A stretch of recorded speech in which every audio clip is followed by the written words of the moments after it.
One of the difficulties with the Draenei is that you can't just summarize them inside of, a 4-minute speech.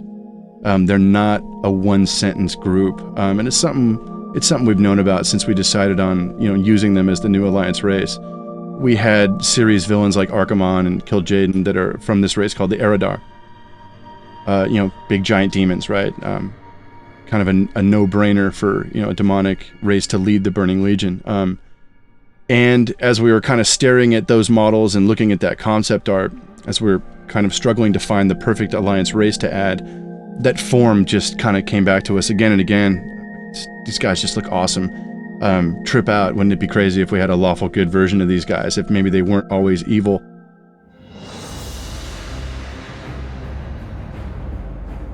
Draenei originally came from the world of Argus. That's the home world of the Exodar race. And again, Draenei means exile, so we're dealing with one very specific tribe that was driven out and has managed to survive all these generations. Their experience is more on a cosmic scale. They know more than any other race we've encountered about the Burning Crusade, about the Naru and the Legion and the Titans and all of these cosmic forces playing out. So, with the juxtaposition of a very evil-looking form, but a very noble cause and a very noble ideology, Draenei was a fun experiment to play with. With the Draenei, we wanted to create a very heroic kind of theme for them. They kind of pose. They're very striking. They have good posture. They're the ultimate good guys in the universe, and they're here to save the day. So they sort of strike these Superman poses every once in a while. Their proponents or their matrons are the Naru. The Naru are these massively powerful kind of celestial beings. They're pretty much the angels of the Warcraft universe. Classically, the Draenei have been attempting to become more like the Naru. They exemplify their altruism. They are empowered by their light. If anything, the Draenei are probably more pure and good than any other race in the Alliance. They're definitely more far out than the classic archetypes we've been using so far. So when creating the Draenei, we wanted to create something that was a little otherworldly. He's got blue skin, he's got interesting proportions, he's got a tail, the females have horns. The Draenei have a rune on their head, so it exists for making them look really cool. That actually is called the Mark of the Naru.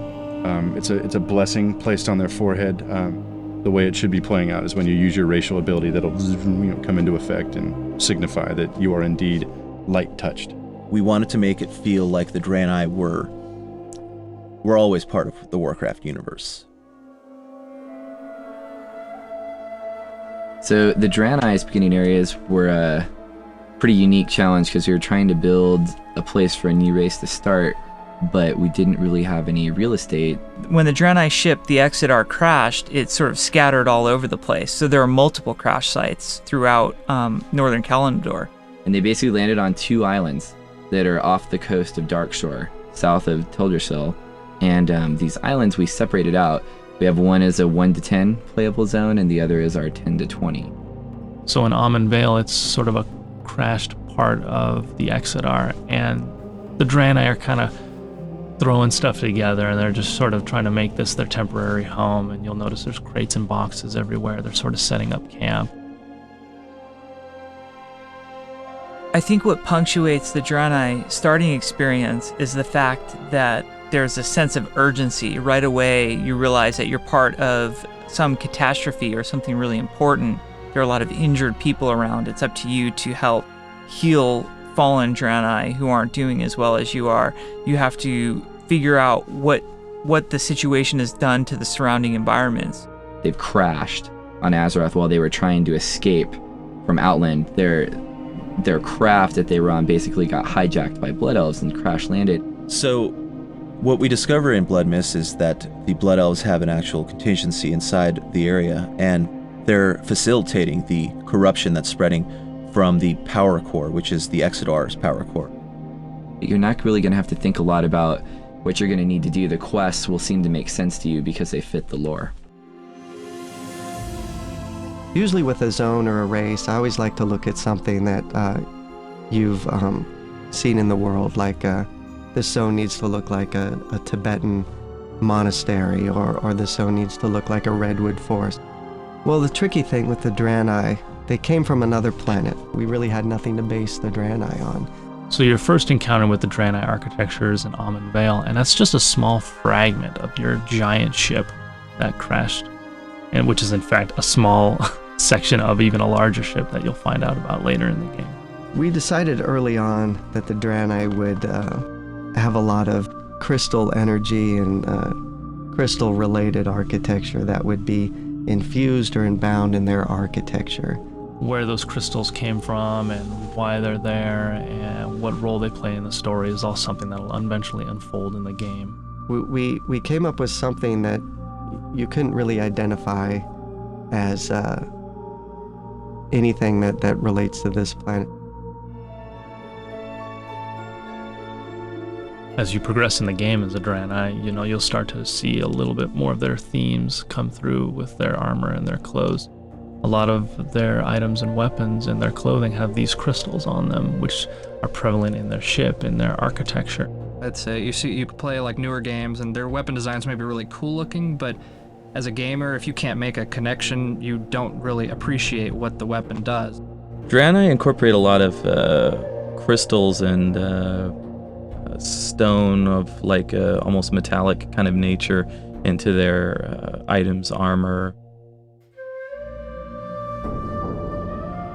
The Exodar is the crashed craft that the Draenei came down onto Azeroth on, and it's buried halfway into the side of a mountain. Yeah, walk into Exodar the first time, you're like, what the hell is this? As far as looks go, it looks completely amazing. It's just a whole new art style than we've ever kind of tackled before, and I think it really stands out on its own as a city. All of their operations that they're trying to still figure out what happened, why did they crash here, what are they going to do? I think the centerpiece of all of that is here at the Exodar.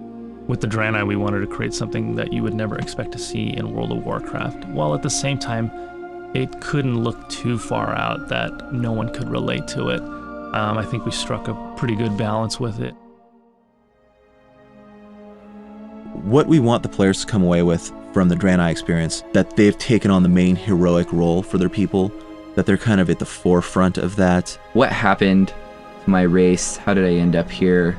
Where do I want to go? We want to give them that identity, but we want to give them that purpose. We're extremely happy with the way the Draenei came out. Very unique look. We could have done a lot of things. We could have added, ogres and goblins and naga. There's all sorts of cool races in Warcraft that I want to get to one day, and that would be a lot of fun to play. All these races have cool, histories and a lot of character, but Draenei felt like a radical choice. It's definitely not the same thing. Even Blood Elves, as whack as they are, being part of the Horde,